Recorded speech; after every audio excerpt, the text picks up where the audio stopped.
আবাস যোজনার টাকা থেকে কাটমানি নেওয়ার অভিযোগ তুলে প্রধানের বাড়ি ঘেরাও করে বিক্ষোভ দেখালেন গ্রামবাসীরা। মঙ্গলবার ঘটনাটি ঘটেছে কোচবিহারের 1 নম্বর ব্লকের মোয়ামারি অঞ্চলে। অভিযোগের তীর পঞ্চায়েত প্রধান রীনা দাসের বিরুদ্ধে। এদিন সকাল থেকে প্রধানের বাড়ির সামনে জড়ো হন বহু গ্রামবাসী। তাদের অভিযোগ, আবাস যোজনার টাকা অ্যাকাউন্টে ঢোকার পর ঘর পিছু 6,000 থেকে 10,000 টাকা পর্যন্ত নেওয়া হয়েছে। কারো কাছ থেকে 6,000 আবার কারো কাছ থেকে 10,000 টাকা নেওয়া হয়েছে বলেও অভিযোগ করছেন তারা। বিক্ষোভকারীদের বক্তব্য, গরিব মানুষের বাড়ি তৈরির টাকা থেকেও কাটমানি নেওয়া হয়েছে, এখন সেই টাকা ফেরত দিতে হবে। অভিযোগ, টাকা না দিলে বিভিন্ন সরকারি প্রকল্পের নাম বাদ দেওয়ার হুমকিও দেওয়া হতো। ঘটনাকে কেন্দ্র করে এলাকায় ব্যাপক উত্তেজনা ছড়ায়। পরিস্থিতি সামাল দিতে ঘটনাস্থলে পৌঁছায় পুলিশ। ইতিমধ্যেই সম্পূর্ণ ঘটনার তদন্ত শুরু করেছে স্থানীয় প্রশাসন। সামগ্রিক ঘটনার বিষয়ে এক ভুক্তভোগী গ্রামবাসী কি জানাচ্ছেন শুনুন।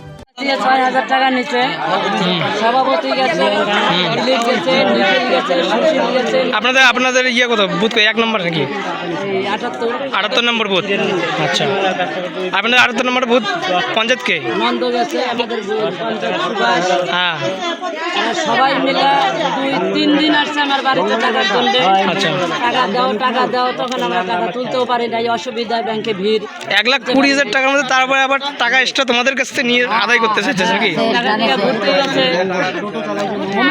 উঠি না, ডাইকা তোলে 5-6 জন মানুষ একবারে ঢুকে যায়, 5-6 জন মানুষ যায়, ওই টাকা না নিয়ে তারা আসে।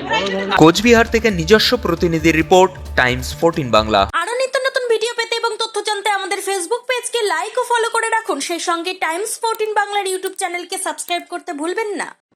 মুখের উজ্জ্বলতা হারিয়ে গেছে, স্পট পড়ে গেছে, ব্রণ ভর্তি, তাই আর দেরি না করে আজই আসুন রায়গঞ্জের চণ্ডীতলায় হেলথ প্লাস মাল্টি স্পেশালিটি ক্লিনিকে এবং এখানে পান অভিজ্ঞ ডাক্তার দ্বারা ফ্রি স্কিন টেস্ট।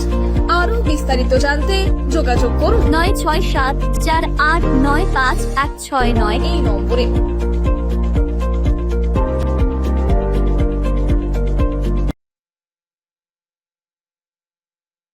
আজ তোমার বিয়ে সজলো নতুন সজে